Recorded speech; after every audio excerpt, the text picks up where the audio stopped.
मी मागच्या वर्षभरात जे काही काम करू शकलो ते एक त्यांच्यासमोर ठेवलं. प्रतिष्ठित नागरिक, डॉक्टर्स, ॲडव्होकेट्स ते ह्या मीटिंगमध्ये आले होते. त्यांच्यासमोर आपलं विजन काय आहे हे प्रत्येक पक्षाने ठेवलं पाहिजे. मी काही वेगळं केलं अशातला भाग नाही, पण ते विजन डॉक्युमेंट आपण शिवसेनेच्या माध्यमातून मालवण शहराचं ठेवलेलं आहे. बाकी कोण पक्ष करेल असं मला वाटत नाही, पण मीच शहाणा असं काय माझं म्हणणं नाही. ज्या काही नागरी सुविधा आहेत त्याच्या पलीकडे जाऊन जो काही विकासाचा फंड अवेलेबल असतो आणण्यामध्ये आपण कुठेतरी कमी पडलो, तो आणण्याचा माझा प्रयत्न आहे. एक चांगलं दर्जेदार शहर, चांगलं दर्जेदार प्रशासन हे मालवण शहराला मिळावं. मोठा पर्यटक वर्ग आहे जो ह्या मालवण शहरामध्ये येतो आणि त्यामध्ये सगळे प्रकल्प म्हणजे उद्या स्वच्छतेचे असू दे, किनारपट्टीचे असू दे, इलेक्ट्रिफिकेशनचे असू दे, रस्ते दुरुस्ती आणि इंटरनॅशनल दर्जेचं शिक्षण आणि आरोग्यसेवा असे वेगवेगळे हेडखाली मी माझा प्रस्ताव ठेवला आहे.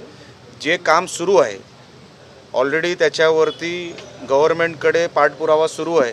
अशीच कामं मी नागरिकांसमोर ठेवली आहे. मला काय वाटतं आणि माझी स्वप्न काय आहेत अशी काही असा कुठलाच अजेंडा माझा नव्हता. जे मी करतो आहे ऑन गोईंग आहे, पुढे ऑलरेडी प्रस्तावित आहे आणि जे मला आणायचं आणि मी आणू शकतो तेच विषय मी ह्या विजन डॉक्युमेंटमध्ये ठेवलेले आहेत. आणि अशी विनंती केलेली आहे की आम्हाला आशीर्वाद दिलात तर आपण हे सगळं आपल्यापर्यंत शहरापर्यंत आणू शकतो आणि त्या अनुषंगाने मी त्यांच्याकडे आशीर्वाद मागितले.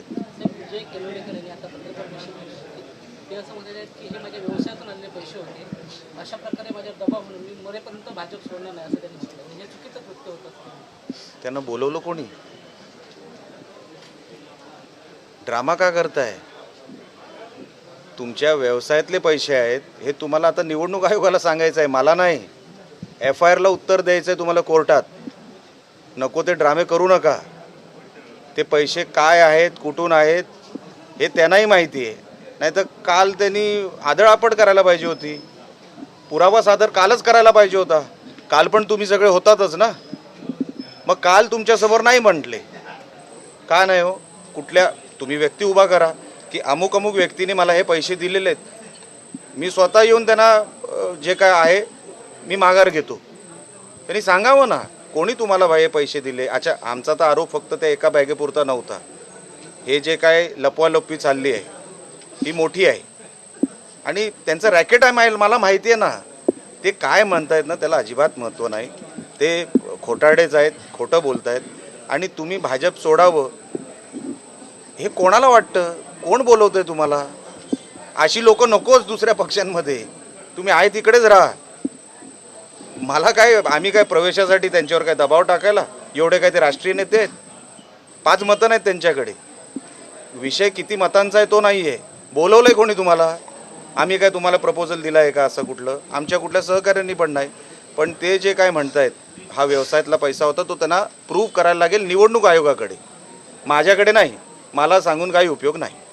रवींद्र चव्हाण यांनी जळगावमध्ये वक्तव्य दिलं आहे. ते असं म्हणाले की 2 डिसेंबरपर्यंत मला ही युती टिकवायची आहे, त्यामुळे ह्या विषयावर मी जास्त बोलणार नाही. तो त्यांचा विषय आहे, त्यांना कधीपर्यंत टिकवायची ती.